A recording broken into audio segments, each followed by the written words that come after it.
ಸಾಧುವಾದ ಯಾಚನೆಯನ್ನೇ ಮಾಡ್ತಾ ಇದ್ದಿ. ಲೋಕನಿಯಂತ್ರಕನಾದ ಅತ್ಯುನ್ನತ ಸ್ಥಾನದಲ್ಲಿರುವ ನಿನ್ನಂಥವ ನನ್ನನ್ನು ಅವಲಂಬಿಸ್ತಾನೆ ಎನ್ನುವುದು ನನಗೊಂದು ದೊಡ್ಡಸ್ತಿಕೆ ಅಲ್ವೇ? ಹಾಗೆ ಅಂತ ನಿನ್ನ ಮೂಲ ಆಶಯವೇನು ಅದನ್ನು ನಾ ಗ್ರಹಿಸಿದ್ದೇನೆ. ನಿನಗೆ ಹಿಡ್ಕೊಳ್ಳುವುದಕ್ಕೆ ಆಯುಧ ಇಲ್ಲ. ಇಲ್ಲಿಯವರೆಗೆ ಹಿಡಿದುಕೊಂಡಿದ್ದ ಆಯುಧ ಸದ್ಯ ಇಲ್ಲ. ನಾ ಆಡಿದ ಅರ್ಥದಿಂದ ಅಲ್ಲ, ಆಯುಧ ಉಂಟು, ಅದರ ನೆಲೆ ಬದಲಾಗಿದೆ.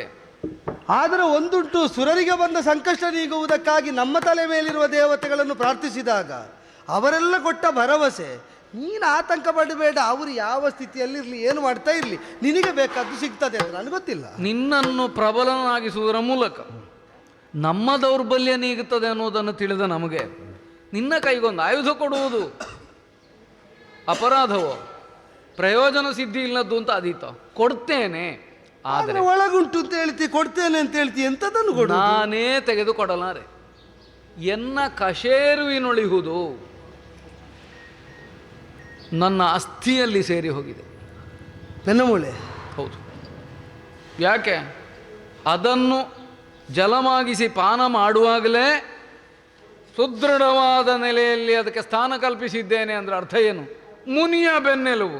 ಅದನ್ನು ಮುರಿದಲ್ಲೂ ಉಳಿದವರು ಪಡಿಬೇಕು ಬೇಕು ಅಂತಾದರೆ ಅದಕ್ಕಿಂತ ಹೆಚ್ಚು ದೊಡ್ಡ ಆಶ್ರಯ ಎಲ್ಲಿ ಉಂಟು?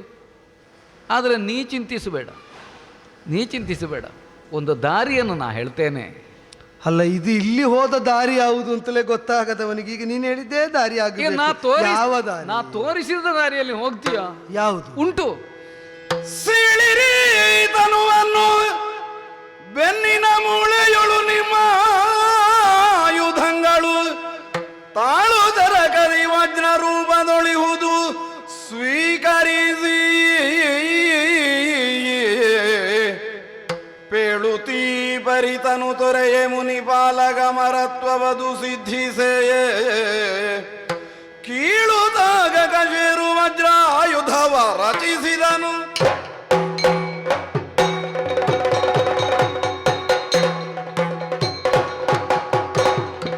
ದೇವೇಂದ್ರ, ಮುನಿಪತೆ, ವೈದೃಶ್ಯವನ್ನು ಗುರುತಿಸಿದೆಯಾ? ಯಾವುದಕ್ಕೆ ಸಂಬಂಧಿಸಿ? ನನಗೆ ಗುರುವಾಗಿ ನಿಂತು ಯಾವುದು ಅಮೃತತ್ವದ ಸಿದ್ಧಿಯೋ ಆ ವಿದ್ಯೋಪದೇಶವನ್ನು ಮಾಡಿದನು. ಈ ಕಾಲಕ್ಕೆ ನನ್ನಲ್ಲಿಯೇ ಒಂದು ಗುರುತ್ವವನ್ನು ನೀ ಗುರುತಿಸ್ತಾ ಇದ್ದ. ಅದರ ಅರ್ಥ ಏನು? ಆ ವಿದ್ಯೆಯ ಪೂರ್ಣ ಸಿದ್ಧಿಯನ್ನು ನಾ ಹೊಂದಿದೆ ಅಂತ ತಾನೆ.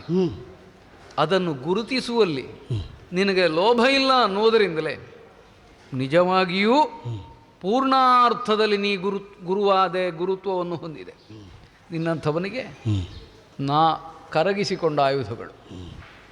ಈ ದೇಹದ ಆಶಯವನ್ನು ಎಲ್ಲಿಯವರೆಗೆ ಜೀವನದ ಹೊಂದಿರ್ತಾನೋ ಅಲ್ಲಿಯವರೆಗೆ ಇಲ್ಲಿಂದ ಬಂಧನವೇ ಬಿಡುಗಡೆ ಉಂಟೆ.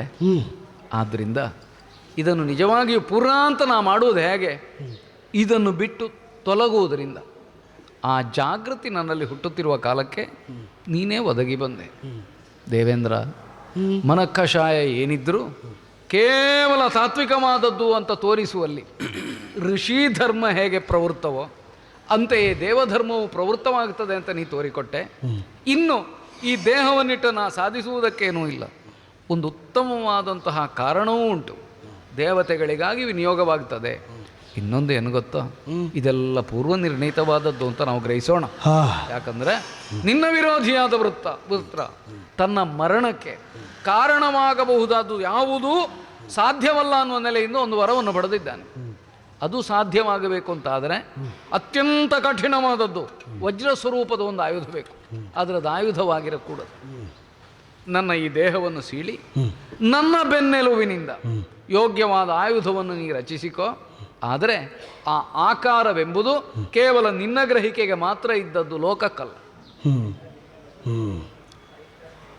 ವಿದ್ಯೆಯನ್ನು ಉಪಯೋಗಿಸದೆ ಇರಿಸಿಕೊಂಡು ಬೋಧಿಸಿದವನು ನಾನು ಮುನಿಪತಿ. ಮತ್ತೆ ಇನ್ನೊಂದಿದೆ, ನೀರಾಗಿಸಿದ್ದೇನೆ ಅಂತ ಹೇಳಿದೆ. ನೀರಿನಿಂದ ಅದು ಮೂಲ ಘನರೂಪಕ್ಕೆ ಬಂದೀತು ಅಂತ ಹೇಳುವುದಕ್ಕಿಲ್ಲ. ಆದರೆ ಯಾವಾಗ ನೀರಿನ ಜೊತೆಯಲ್ಲಿ ಅದು ಸೇರ್ತದೋ ಆಗ ಪೂರ್ಣ ಸಶಕ್ತವಾಗಿ ನಿನ್ನ ಉದ್ದೇಶವನ್ನು ಈಡೇರಿಸ್ತದೆ. ಅರ್ಥ ಆಯಿತು. ನಾವು ಇರಿಸಿಕೊಂಡದ್ದೇ ಅದಕ್ಕೆ, ವಿದ್ಯೆಯನ್ನಾಗಿ ಉಪದೇಶಿಸುವುದಕ್ಕೆ. ಉಪದೇಶಿಸಿ ನಮ್ಮಿಂದ ಮೇಲೆ ಹೋದವರಿಂದ ಉಪಕೃತರಾಗಿ ನಾವಿಲ್ಲೇ ಉಳಿದು ಸಾಧಿಸಬೇಕಾದ್ದನ್ನು ಸಾಧಿಸುವಲ್ಲಿ ನಮ್ಮ ಸಾಧ್ಯತೆಯೂ ಅದು, ನಮ್ಮ ಮಿತಿಯೂ ಅದು. ಆದ್ದರಿಂದಲೇ ಋಷಿಗಳು ಮತ್ತು ದೇವತೆಗಳ ಸಂಬಂಧವೇ ಒಂದು ವಿಚಿತ್ರತರವಾದದ್ದು. ಸುರಗದ್ದಿಗೆಯಲ್ಲಿ ಸುರಪತಿಯಾಗಿ ಕುಳಿತ ನಾನು ಸಪ್ತರ್ಷಿಗಳಿಂದಲೇ ವಿಶಿಷ್ಟ ಉತ್ಸವದಲ್ಲಿ ಆ ಪೂಜ್ಯನಾದವನು, ಮಾನ್ಯನೆನಿಸಿದವನು ಸಪ್ತರ್ಷಿಗಳನ್ನು ಅವರ ಆಜ್ಞೆಗಳನ್ನು ಶಿರೋಧಾರ್ಯ ಅಂತ ಅಂಗೀಕರಿಸಿ ನಡೆಯಬೇಕಾದವನು. ಹೌದು, ಇದು ಬದ್ಧತೆ ಸುರಪತಿಯಾಗಿ ನನಗೆ. ಅವರಿಂದ ಹೊರಲ್ಪಡುವವನು, ಅವರು ಹೇಳಿದ್ದನ್ನು ತಲೆಯಲ್ಲಿ ಹೊರುವವನು. ಇದು ಸುರೇಶನ ಸ್ವರೂಪ. ಆದ್ದರಿಂದಲೇ ನೀನು ಆಡಿದ್ದನ್ನು ಹೊರಬೇಕು ಅಂತಲೇ ನಿರ್ಣಯಿಸಿದ್ದು.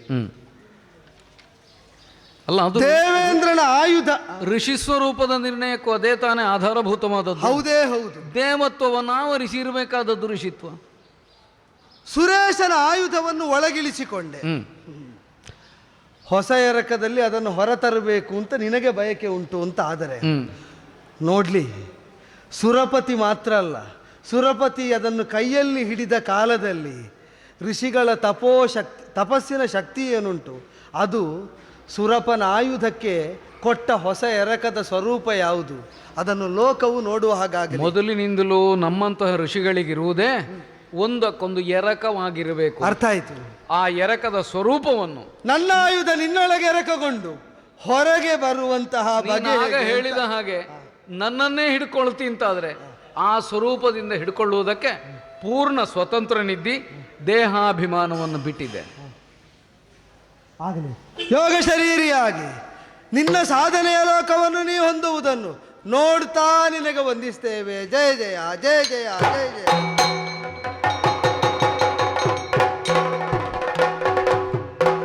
ಯೋಗ ಮಾರ್ಗಾವಲಂಬಿಯಾಗಿ ಶರೀರ ತ್ಯಾಗವನ್ನು ಮಾಡಿದಂತಹ ದಧೀಚ್ಯ ಕಶೇರುಕವನ್ನೇ ಹೊರತೆಗೆದರೆ ಬಂದ ಹೊಳಪು ವಜ್ರವನ್ನು ಮೀರಿಸುವಂಥದ್ದು. ಆಹಾ, ಇದ್ದದ್ದೇ ಪರೀಕ್ಷೆ ಒಡ್ಡುವಲ್ಲೂ ಈ ಪರೀಕ್ಷೆ ಒಡ್ಡುವಲ್ಲೂ ಏನನ್ನು ಮಾಡಿದ್ದೇವೆ ಎಂಬುದರಿಂದ ನಾವು ಮಾಡಬೇಕಾದನ್ನು ಮಾಡದೆ ಉಳಿಯುವ ಹಾಗಿಲ್ಲ. ನಾರಾಯಣನೇ ಮೊದಲಾದವರಾಡಿದರು. ದಧೀಚಿ ಮಹರ್ಷಿಯ ಬೆನ್ನ ಮೂಳೆಯಿಂದಲೇ ಆಯುಧ ಸಿದ್ಧಾಗಬೇಕು ಅಂತ ಬರುವಾಗ ಗೊತ್ತಿಲ್ಲದ ಹೊರಟದ್ದಲ್ಲ. ಆದರೆ ಪರೋಕ್ಷ ಪ್ರಿಯರಾದ ನಾವೆಲ್ಲ ಪ್ರತ್ಯಕ್ಷದಲ್ಲಿ ಹೇಳುವಾಗಿಲ್ಲ, ಆದ್ದರಿಂದ ಏನು ಗೊತ್ತಿಲ್ಲದಾಗ ಕೇಳಿಕೊಂಡದ್ದು. ಆದರೆ ನಾರಾಯಣನ ವಿಶ್ವಾಸ ಅನುಗ್ರಹ ಏನುಂಟು ಅದನ್ನು ಸತ್ಯ ಸಂಕಲ್ಪನೆನಿಸಿದ ದಧೀಚಿ. ಅನ್ನದಾತುರಕ್ಕಿಂತ ಚಿನ್ನದಾತುರ, ಅದಕ್ಕಿಂತ ಹೆಚ್ಚು ಯಾವುದು, ಮನ್ನಣೆಯ ಮಣೆ ಬೇಕೆಂಬ ಆತುರ. ಅಶ್ವಿನಿ ದೇವತೆಗಳಿಗೆ ವಿದ್ಯೋಪದೇಶ ಮಾಡಿದ್ರಲ್ಲ ಎಂಬಲ್ಲಿಯೂ ಬಂದ ಶಂಕೆ ಅದು. ಸ್ವಾರ್ಥ, ಪರಾರ್ಥವನ್ನು ಸ್ವಾರ್ಥ ಅಂತ ಒಪ್ಪಬೇಕಾದವರು ಎಲ್ಲೋ ಕಾಮ, ಮನ್ನಣೆ ಇದಕ್ಕೆ ಪ್ರಾಶಸ್ತ್ಯ ಕಲ್ಪಿಸಿಬಿಟ್ರು. ಸುರಭೇಷಜರಿಗೆ ವಿದ್ಯೆ ಕೊಟ್ಟವನೆಂಬಂತಹ ಹಿರಿತನ ತನಗೆ ಬೇಕು ಅಂತ ಬಯಸಿದರೆ ನಾ ಕೊಟ್ಟದ್ದೇ ತಪ್ಪು ಅಂತ ಆಗುತ್ತದೆ. ಸ್ವಾರ್ಥ ತ್ಯಾಗ ಮಾಡಿ ಅವರು ಆತ್ಮೋದ್ಧಾರದ ಮಾರ್ಗದಲ್ಲಿ ಮುನ್ನಡೆಯಲಿ ಎಂಬಂತಹ ಉದಾರಾಶಯದಿಂದ ಅವರು ವಿದ್ಯೋಪದೇಶ ಮಾಡಿದ್ದು ಅಂತ ಸ್ಫುಟ ಆದದ್ದು ಅಲ್ಲಿ ಅಲ್ಲ, ಇಲ್ಲಿ.